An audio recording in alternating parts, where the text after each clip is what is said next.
Welcome students. आज हम करेंगे क्लास 10th का second chapter acid basis and salt, और उसमें भी किस टॉपिक को कवर करेंगे? इंडिकेटर्स को। अगर हम इंडिकेटर्स की बात करते हैं तो इंडिकेटर्स वो सब्सटेंसेस होते हैं जो आपको हेल्प करते हैं किसको आइडेंटिफाई करने के लिए कि गिवन सॉल्यूशन एसिड है या बेस है। तो हम कह सकते हैं कि indicator are the chemical substances जो नेचर में नेचुरल भी मिल सकते हैं या हम उनको लेबोरेटरी के अंदर सिंथेसाइज भी कर सकते हैं। तो ऐसे सब्सटेंस जो आपको हेल्प करेंगे टू डिस्टिंग्विश और टू टेस्ट एसिड और बेस। अब मैंने जैसे वर्ड यूज़ किया नेचुरल इंडिकेटर्स, तो जो लिटमस सॉल्यूशन है वो नेचुरली आपको लाइकन से मिलता है। लाइकन एक प्लांट है जो किस डिवीज़न से बिलोंग करता है? थैलोफाइटा डिवीज़न से। तो लाइकन एक नेचुरल इंडिकेटर है और वो किसको हेल्प करता है? To prepare the litmus solution. Litmus solution आपने पढ़ा ही है, दो तरह के होते हैं, एक ब्लू लिटमस और दूसरा रेड लिटमस। ब्लू लिटमस जो है वो रेड में चेंज हो जाता है एसिड के अंदर, और जो आपके पास बेसिक सॉल्यूशंस होंगे या एल्केलाइन मीडियम होंगे उनमें क्या होगा? रेड लिटमस चेंज हो जाएगा ब्लू के अंदर। तो ये आपको इंडिकेशन देगा कि ये एसिडिक सॉल्यूशन है या बेसिक सॉल्यूशन है। ऐसे ही मैंने बात की जैसे आपको सिंथेटिक की, तो सिंथेटिक में मिथाइल ऑरेंज आ जाता है, फिनॉक्सिलिन आ जाता है। और नेचुरल में अगर हम और एग्जांपल लें तो जैसे हल्दी है, टर्मरिक है, वो एक नेचुरल इंडिकेटर है। ऐसे ही रेड कैबेज, वो भी अगर आप रेड कैबेज का एक्सट्रैक्ट यूज़ करते हो, जूस की फॉर्म में उसको यूज़ करते हो, तो वो भी एक नेचुरल इंडिकेटर होगा। आज हम यही सारा क्या करेंगे? डिटेल में स्टडी। जैसा कि मैंने आपको बताया, इंडिकेटर एक डाई है जिसका कलर चेंज होता है एसिड और इन बेस में। ये आपको हेल्प करता है आइडेंटिफाई अलग अलग करने में, किसको? एसिड्स और बेसिस को। और कैसे? क्योंकि एसिड और बेस में उसका कलर क्या हो जाता है? चेंज। अब आपके पास फर्स्ट यहाँ पर है नेचुरल इंडिकेटर्स जैसे लिटमस, टर्मरिक या फिर हल्दी पाउडर, रेड कैबेज का एक्सट्रैक्ट यानी कि उसका juice, petals of some flowers. Petals means leaves. Petals का मतलब क्या होता है आपके पास? लीव्स, पत्तियाँ। कुछ फ्लावर्स की जैसे हाइड्रेंजिया, पेट्यूनिया, जिरेनियम, इनकी अगर आप लीव्स या पेटल्स लेकर चलते हो और उनका भी एक्सट्रैक्ट निकालते हो तो वो भी आपके लिए किसका काम करेंगे? एक नेचुरल इंडिकेटर का। सिंथेटिक इंडिकेटर्स में आपके पास एग्जाम्पल हैं मिथाइल ऑरेंज और फिनॉक्सिलिन। अगर हम इनके नेचुरल कलर की बात करते हैं या नेचुरली ये कैसे कहाँ से ऑब्टेन्ड होते हैं, तो अब हम इनको डिस्कस करेंगे वन बाय वन। फर्स्ट हम इसमें लेकर चलते हैं लिटमस सॉल्यूशन। लिटमस सॉल्यूशन आपके पास क्या है? एक नेचुरल इंडिकेटर है जिसका अपना एक न्यूट्रल कलर कैसा होता है? पर्पल। इसको हम ब्लू और रेड बनाते हैं। क्यों बनाते हैं? ताकि आप डिटेक्ट कर सको, आसानी से पता लगा सको कि वो एसिड है जिस सॉल्यूशन में आप उसको डाल रहे हो या फिर बेस है। जैसे अगर एसिड होगा तो ब्लू लिटमस किस में चेंज हो जाएगा? रेड में। और अगर बेस होगा तो रेड लिटमस किस में चेंज हो जाएगा? ब्लू में। आप ये भी कह सकते हो एसिड अगर सॉल्यूशन है तो वो रेड लिटमस पेपर पर कोई भी चेंज शो नहीं करेगा। ऐसे ही अगर बेस के अंदर आप ब्लू लिटमस पेपर को या सॉल्यूशन को डालोगे तो उसके कलर में कोई भी चेंज नहीं आएगा। लिटमस को आप नेचुरली कहाँ से एक्सट्रैक्ट करते हो, कहाँ से निकालते हो? लाइकन से। लाइकन एक प्लांट है जो किस फैमिली से, फाइलम से बिलोंग करता है? थैलोफाइटा से। थैलोफाइटा का मतलब क्या होता है? थैलस स्ट्रक्चर मीन्स वहाँ पर कोई भी डिफ्रेंशिएशन नहीं होता। आप क्या नहीं कर सकते? वहाँ पर कोई भी डिफ्रेंशिएशन नहीं हो सकता। किसके बीच में? रूट, स्टेम्स और लीव्स, यानी कि अलग अलग पार्ट्स नहीं होते, वो एक पूरा का पूरा एक थैलस स्ट्रक्चर की फॉर्म में होता है। Now the next natural indicator is turmeric, हल्दी पाउडर। सेकेंड है आपके पास टर्मरिक या हल्दी। ये भी क्या है आपके पास? एक नेचुरल इंडिकेटर है जिसके अंदर क्या होती है? Yellow die. और ये क्या होता है? टर्न हो जाता है रेड जब आप इसको किस में लेकर चलते हो? बेसिक सॉल्यूशन में। जैसे आपने कई बार अपना देखा होगा कि मान लिया आपकी वाइट शर्ट है या कोई भी कपड़ा है, अगर उस पर करी का स्टेन लग जाता है, सब्जी वगैरह के दाग लग जाते हैं, तो वो कैसा हो जाता है वहाँ से येलोइश। और जैसे ही उसको धोने के लिए सर्फ के अंदर या साबुन लगाते हैं उस पर, तो वो किस में चेंज हो जाता है, जो आपके पास वो येलो स्टेन था वो रेडिश ब्राउन हो जाता है। तो इसका मतलब क्या है कि जो वो येलो स्टेन है वो रेडिश ब्राउन हो गया, तो इसका मतलब है जो आपके पास सोप सॉल्यूशन है उसका नेचर कैसा है, बेसिक सॉल्यूशन की फॉर्म में। इसीलिए बेस है, तो जो वो आपके पास येलो दाग था किसका, हल्दी का, वो कैसा हो गया, रेड। और जैसे ही आप उस कपड़े को बहुत सारे पानी के अंदर से निकालते हो, रिंस करते हो विद प्लेंटी ऑफ वाटर, और जैसे ही प्लेनिटी ऑफ वाटर के अंदर आप उसको रिंस करोगे, एक्सेस ऑफ वाटर में उसको वॉश करोगे, तो सारा का सारा सॉप सॉल्यूशन निकल जाएगा, और दोबारा से जो वो दाग रेड कलर का था दोबारा से किस में चेंज हो जाएगा, येलो कलर में।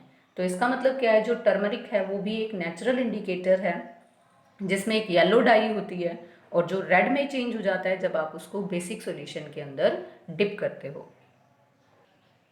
अगर हम बात करते हैं रेड कैबेज एक्सट्रैक्ट की, तो वो भी एक क्या है आपके पास, नेचुरल इंडिकेटर है, जो आपको कहाँ से मिलता है, from the leaves of the red cabbage. इसका कलर कैसा होता है, नाम से ही पता चल रहा है रेड कलर है। एसिड में उसका कलर चेंज नहीं होगा, वो रेड ही रहेगा, लेकिन जैसे ही बेसिक सॉल्यूशन लोगे तो वो रेड से किस में चेंज हो जाएगा, ग्रीन में। और आपको ये इंडिकेट करेगा कि whether the solution is acidic और बेसिक। ऐसे ही आपके पास है हाइड्रेंजिया जो प्लांट है, नेचुरल उसका कलर कैसा होता है, ब्लू। और जैसे ही आप उसको बेसिक सॉल्यूशन में डालोगे तो बेसिक सॉल्यूशन में वो किस कलर में चेंज हो जाएगा, पिंक में। And there is no effect in the acidic solution. तो अब तक हमने जितना भी डिस्कस किया वो क्या थे, सारे के सारे आपके पास natural indicator. Now the next are the synthetic indicators. Synthetic indicator में फर्स्ट है आपके पास मिथाइल ऑरेंज, जिसका अपना नेचुरल कलर अगर वो न्यूट्रल मीडियम में है तो कैसा रहेगा, ऑरेंज। रेड कलर देगा एसिडिक मीडियम में, येलो कलर देगा बेसिक मीडियम या बेसिक सॉल्यूशंस में। सेकंड आपके पास सिंथेटिक इंडिकेटर है फिनोफ्थलीन। फिनोफ्थलीन का नेचुरल क्या है, कलरलेस है वो, अगर न्यूट्रल है, ना एसिड ऐड है ना बेस उसमें, तो वो कलरलेस रहेगा। लेकिन टर्न कर जाएगा, चेंज हो जाएगा पिंक कलर में अगर आपने उसमें बेसिक सॉल्यूशन को ऐड किया, और कलरलेस ही रहेगा किसके अंदर, एसिडिक सॉल्यूशंस के अंदर। आपके पास एक और अलग से इंडिकेटर होता है जिसका नाम क्या है, यूनिवर्सल इंडिकेटर। उसको हम डिस्कस करेंगे बाद में, उससे पहले हम डिस्कस करेंगे ऑल्फैक्टरी इंडिकेटर्स को। ऑल्फैक्टरी इंडिकेटर्स का मतलब क्या है, वो इंडिकेटर जो किस चीज़ पर डिपेंड करते हैं, सेंस ऑफ स्मेल पर। ऑल्फैक्टरी का मतलब क्या होता है, स्मेलिंग, यानी कि स्मेल। तो ये किससे रिलेट होंगे आपके, these are related to our sense of smell. तो हम इनको क्या डिफाइन कर सकते हैं, वो सब्सटेंसेस जिनकी स्मेल चेंज हो जाती है इन एसिडिक और बेसिक सॉल्यूशंस में। यहाँ मैंने आपको दो एग्जाम्पल दिए, एक अनियन एक्सट्रैक्ट का और दूसरा आपके पास क्या है, वेनिला एक्सट्रैक्ट। आपको पता है अनियन की अपनी एक करेक्टरिस्टिक स्मेल होती है, ऐसे ही वेनिला की भी क्या होती है, एक करेक्टरिस्टिक स्मेल। मतलब कि दूर से अगर कहीं प्याज खुले में रखा है तो आपको पता चल जाएगा कि ये अनियन की स्मेल है। तो अनियन क्या करना है आपने, एक इस तरह से कपड़े की स्ट्रिप लेनी है और उसको किसके अंदर डिप कर देना है, अनियन एक्सट्रैक्ट के अंदर, और फिर इसके ऊपर आपने क्या डाल देना है, NaOH का सॉल्यूशन। यानी कि आपने कैसा सॉल्यूशन लिया, बेसिक सॉल्यूशन। तो हम क्या देखेंगे कि जो वो उस अनियन की करेक्टरिस्टिक स्मेल है वो वहाँ पर नहीं रहेगी अगर आपने क्या कर दिया, उसको NaOH सॉल्यूशन के अंदर डिप कर दिया। तो इसका मतलब क्या है, जो अनियन की करेक्टरिस्टिक स्मेल है वो यहाँ पर हम डिटेक्ट नहीं कर पाएंगे।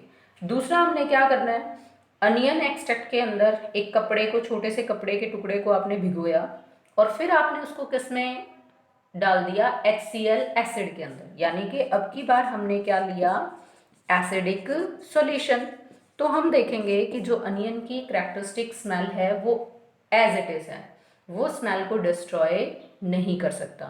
मीन्स अनियन एक्सट्रैक्ट स्मेल खत्म हो जाएगी बेसिक में, और एज इट इज रहेगी वो स्मेल अगर आपने क्या लिया है, एसिडिक सॉल्यूशन।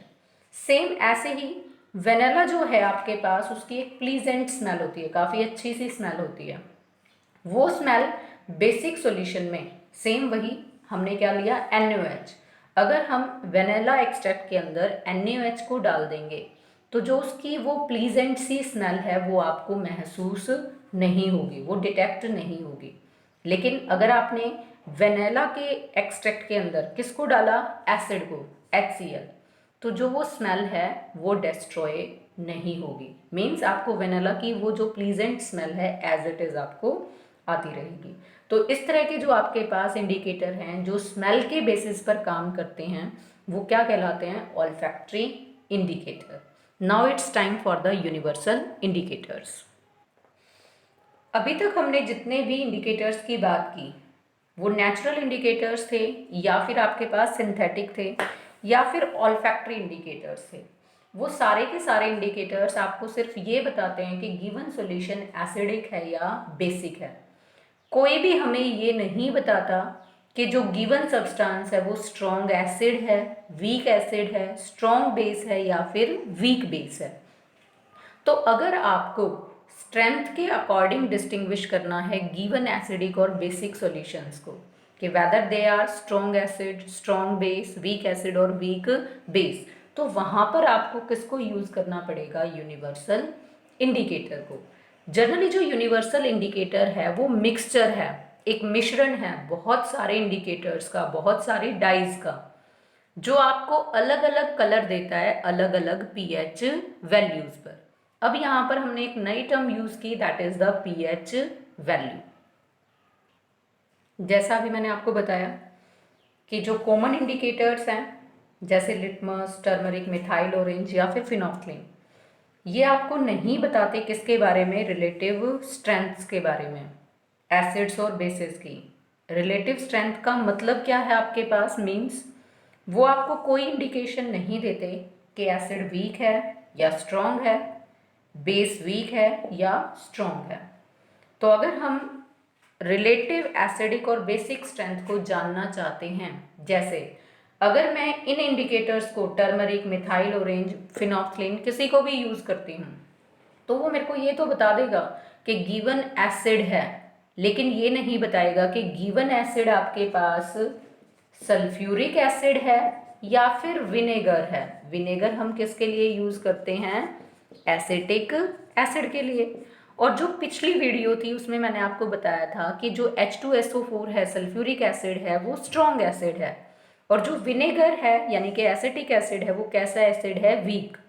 तो अगर हम कोई भी कॉमन इंडिकेटर लिटमस, फिनोल्फ्थलीन वगैरह यूज़ करते हैं तो वो आपको ये नहीं बताएगा कि ये वाला स्ट्रॉन्ग है और ये वाला एसिड वीक है। अगर मेरे को ये रिलेटिव स्ट्रेंथ के बारे में पता लगाना है तो कौन सा इंडिकेटर यूज़ करना पड़ेगा, यूनिवर्सल इंडिकेटर। अब जैसा मैंने आपको पहले ही बताया कि यूनिवर्सल इंडिकेटर क्या है, मिक्सचर है बहुत सारे इंडिकेटर्स का, बहुत सारी डाइज का, जो आपको क्या देता है, डिफरेंट कलर देता है डिफरेंट पीएच वैल्यूज पर ऑन द पीएच स्केल। अब हम बात करते हैं कि ये पीएच स्केल क्या होता है, पीएच वैल्यूज क्या होती हैं, and this discussion is going on our next video. Thanks and have a nice day.